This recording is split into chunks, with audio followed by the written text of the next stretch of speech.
Today's the show. You want to be on the show because today's Mornings in the Lab with Keith, John, Marty, Flynn, and our guest, Rich Ingram.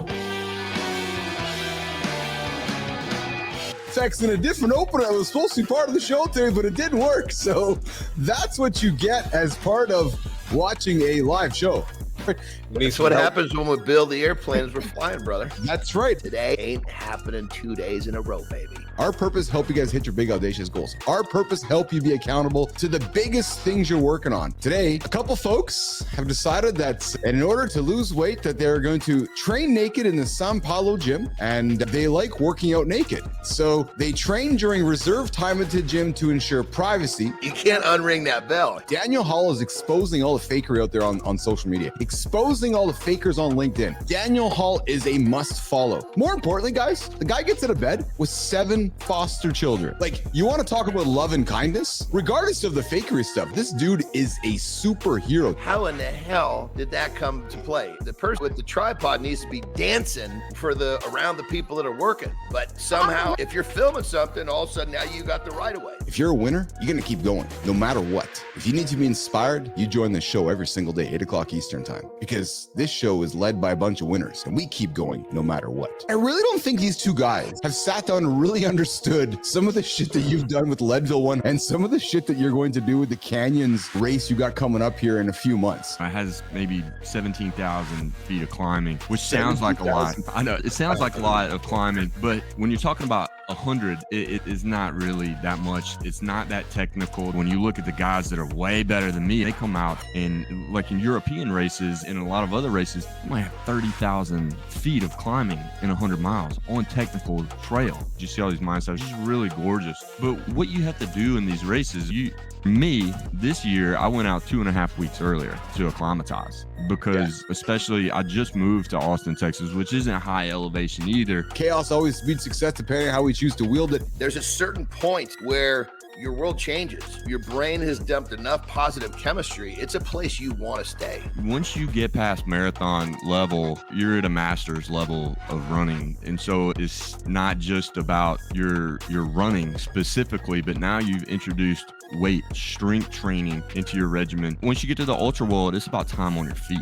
And that's what it is. It's not just getting out there and running it. But I was fortunate enough Leadville where that's a master's level race where I was prepared for it. So I wasn't sidelined. Back fat, that sneaky, stubborn area that can creep up over time, is often a sign of weak muscles. One thing that affects it is poor posture, and this can lead to a lot of discomfort, pain, and like I said, a little bit of insecurity. A full body cardio engages your back muscles on every rep. All right, perfect for fat burning, great for toning. Don't get mad at the back fat. Don't make excuses for it. There's a way to get rid of it. It's hard to get past the titties, man. The reality is, it's the mind that moves the mountain. And boys, 80% of success is mental, according to top athletes. Change is inevitable, and it's just part of the process. There's that's out of my control, and it's just another problem that I have to solve. Every failure is a learning opportunity to get better. That is the true motivation. That's what's going to help you wake up in the morning, keep showing up. Now, regardless whether you get 5 minutes in or you get the planned hour in, just fucking make it and then show up the next day ready to go again. You need your rhythm and your routine to evolve because you want to get better. It's not just doing the same thing forever. You might have a rhythm, but each thing inside that rhythm is getting more challenging. That's what keeps you growing. Your thought process becomes a habit. So when it's like a trigger, this X happens and I'm acting or reacting in this manner because I've done it repetitively. Do difficult shit and you continue to realize, okay, I'm going to continue to challenge myself and do difficult shit. That's keeping your brain sharp. You're constantly adapting. You're constantly moving forward. Don't look at it as, oh, this is hard. Oh, this is a challenge. Go get it. Do what you don't want to do right now for a couple minutes, and that's a good starting point. Wake up 1 hour earlier.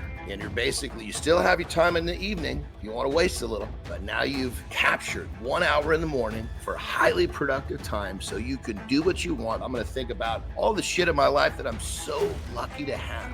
I'm so grateful to have. And all of a sudden, the brain doesn't have a choice. It can't release the stress hormone any longer, everybody. But damn near everybody on the planet jerks off. Whatever you want to call it. So if you're denying this, grow up. We all do it. Maybe if guys were unloading the clip around the United States, maybe American politics would get a little bit softer. Our imagination is powerful. And when we start using our imagination, and then it's connected with something like emptying the clip, there's a lot of positive shit going on here. Sometimes to get shit done, you just have to empty the clip. Before every big decision, you just got to fucking pound one out. There we go, baby. There we go. Clarify. We see things real clear. Rub one out pregame. So whatever you're moving into, rub it out, because if you don't, there's a good chance you are going to make a bad decision. If a bunch of folks in America would start emptying their gun a little more often, maybe America would be a little more happier. When people finally get hurt, they understand why. Sometimes you need that kick in the ass to figure out that, hey, I need to stretch. If you do it every day that you train and you don't miss because you habit stacked it to the back of your workout, this is a highly effective methodology because you don't miss it. If you're thinking, man, I'm tight, I need to stretch, that little habit stack of 2 to 5 minutes is going to bring you far enough down the line. It's important to stretch, but it's important to also understand your body, what your body needs, and know what's going on. Stretching can be something that's a little boring. Like, to me, stretching is boring as a mother. So I'm going to find any little nook and cranny in my life, like every morning, boom. So just all you got to do is be aware and intentional of stretching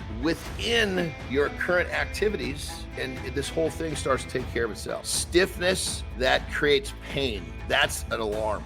Your body's saying, hey, dipshit, you've let this go too long. It's not just hard to put your shoes on anymore. Now it hurts to put your shoes on. There are little parts of your life, the normal parts of your life. I'm gonna get real graphic. When I'm basically taking a dump, I'm gonna basically go for both sides. I'm gonna clean myself up from both sides, because if I'm only doing on one side, my thoracic twist is great. When I'm leaning to the left, if I lean to the right, I'm stuck. Roll out your hamstrings, quads, and two that people don't really roll out, the eye bands and those glute muscles as well. Those are a game changer. Resilience is absolutely the key. But there's a fine line, Rich, between pushing through discomfort and damaging yourself by ignoring the warning signs like burnout. If you don't get the amount of self-care that you need, all you're doing is taking one step forward, 2 steps back. You're not sleeping, you're not eating, you're not doing the self-care you need to be that high performance person that will allow you to do your job for any length of time without complaining about